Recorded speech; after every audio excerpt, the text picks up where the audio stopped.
జై శ్రీమన్నారాయణ. అందరికీ నమస్కారం.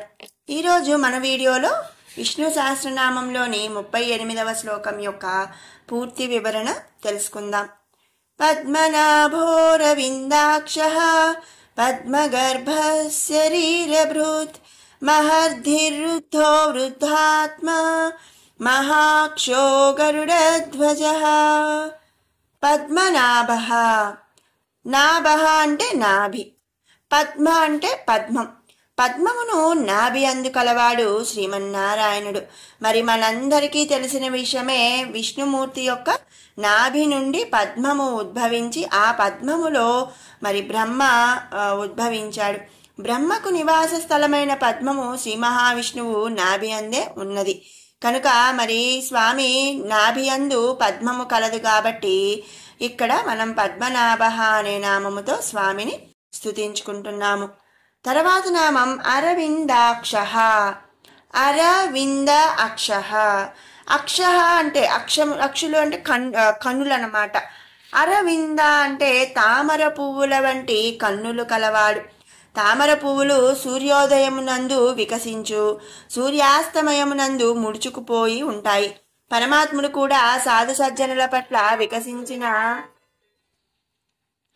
పద్మముల వలె మరి మాయ ఆవహించి దుష్కర్మలు చేయువారి పట్ల ముడుచుకున్న పద్మము వలె ఉంటాడనమాట. కన్నులు మూసుకొని ఉన్నట్టుంటాడు. కానీ మరి మంచి వాళ్ళ ముందు సాధు సజ్జనుల పట్ల వికసించిన పద్మంలాగా ఉంటాడు. కాబట్టి ఇక్కడ స్వామిని అరవిందాక్షః అనే నామముతో స్తుతించుకుంటున్నాం. తర్వాత నామం పద్మగర్భః.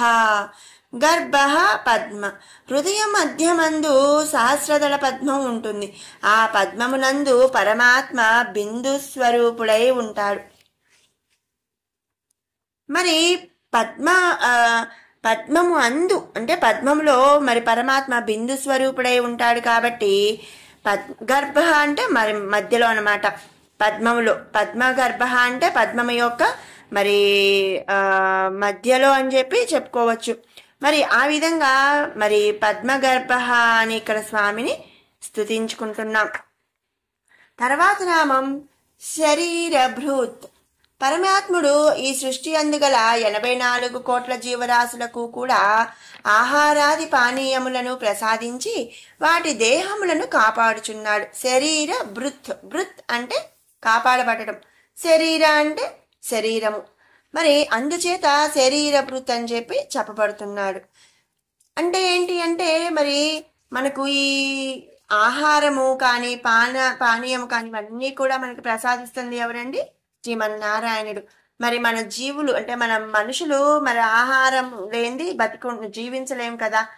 ఈ దేహం, జీవులు అంటే ఈ దేహము ఆహారము తీసుకుంటేనే మరి ఉంటుంది కాబట్టి మరి ఈ దేహాన్ని అలాంటి ఆహార పానీయాలను ప్రసాదించి కాపాడుతున్న స్వామి శ్రీమన్నారాయణుడు.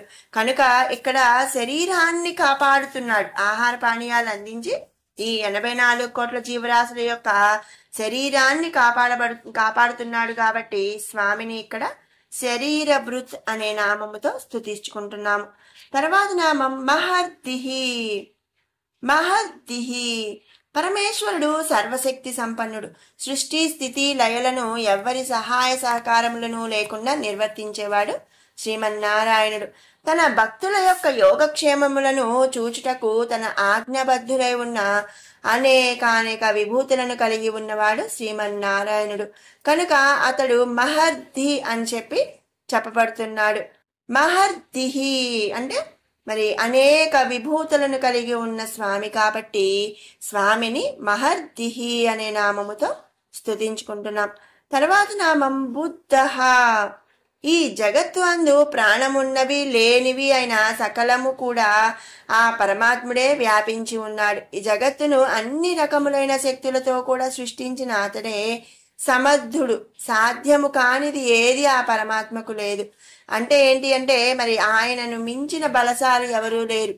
ఆయన అన్నిటినీ జయించిన వాడు. మరి ఆయన సత్యము, ఆయన నిత్యము. కాబట్టి ఆయనకు సాధ్యము కానిది అనేది ఏదీ లేనటువంటి సమర్థుడు శ్రీమన్నారాయణుడు. కనుక అతడే సమర్థుడు. రాక్షసులను సంహరించుట, ధర్మ సంస్థాపన కావించుట లక్ష్యంగా అనేక అవతారములను ధరింపగల సమర్థుడు శ్రీమన్నారాయణుడు. కనుక స్వామిని ఇక్కడ బుద్ధ అనే నామముతో స్తుతించుకుంటున్నాం. తర్వాత నామం వృద్ధాత్మాహ. పరమాత్మ స్వరూపము పరిమాణరహితమైనది. అంటే ఏంటి? మరి ఇలా ఉంటాడు, ఇంత ఉంటాడు, ఈ విధంగా ఉంటాడు అని మనం చెప్పనానివి కాని స్వరూపం స్వామిది. తేల్చి చెప్పుటకు అసాధ్యమైనది స్వామి స్వరూపం.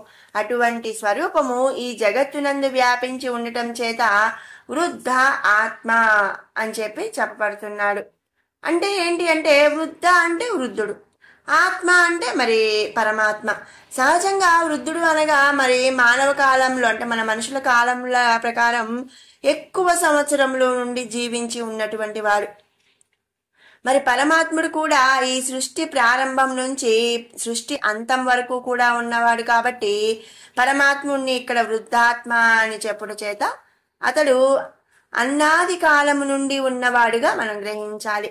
మరి అంతే కదండి, సృష్టి ప్రారంభం నుంచి ఉన్నవాడు, సృష్టి లయమైపోయాక కూడా ఉన్నవాడు. కాబట్టి స్వామి అందరికన్నా మరి ఎక్కువ సంవత్సరముల నుంచి జీవించి ఉన్నటువంటి వాడని ఇక్కడ స్వామిని వృద్ధాత్మ అనే నామముతో స్తుతించుకుంటున్నాం. తర్వాత నామం మహాక్షః.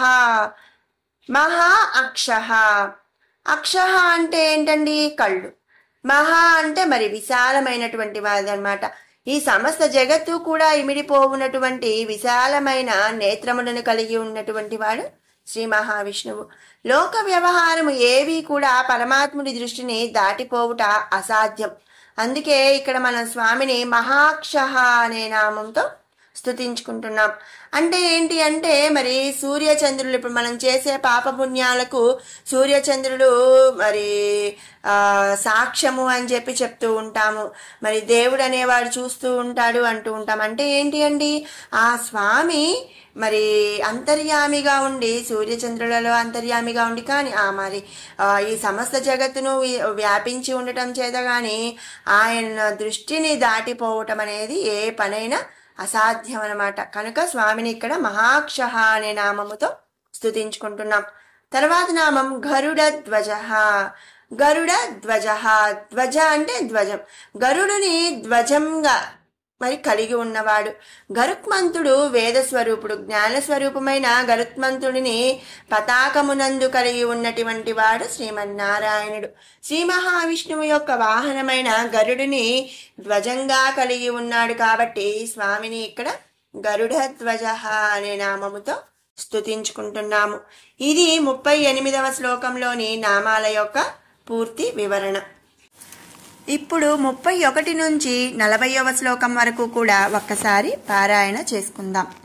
అమృతాంశోద్భవో భానుః శశబిందుః సురేశ్వరః ఔషధం జగతః సేతుః సత్యధర్మ పరాక్రమః భూతభవ్య భవన్నాథః పవనః పావనో నలః కామః కామకృత్కాంతః కామః కామప్రదః ప్రభుః యుగాదికృద్యుగావర్తో నైకమాయో మహాసేనః అదృశ్యో వ్యక్తరూపశ్చ సహస్రజిత్ అనంతజిత్ ఇష్టో విశిష్టః శిష్టేష్టః శిఖండీ నహుషో వృషః క్రోధః క్రోధకృత్కర్తా విశ్వబాహుర్మహీధరః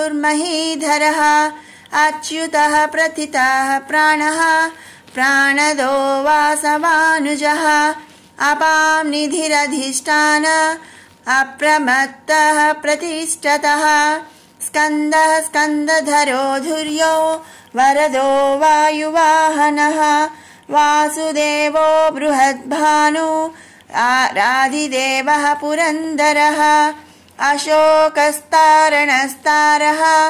శూరః శౌరిర్జనేశ్వరः అనుకూలః శతావర్తః పద్మీ పద్మనిభేక్షణః పద్మనాభోరవిందాక్షః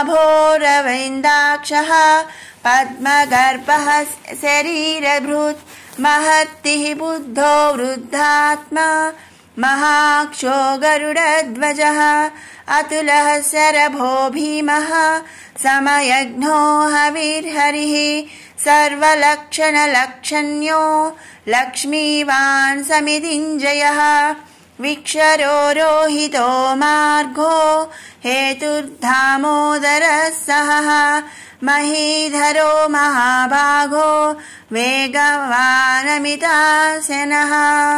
ॐ श्री परब्रह्मणे नमः।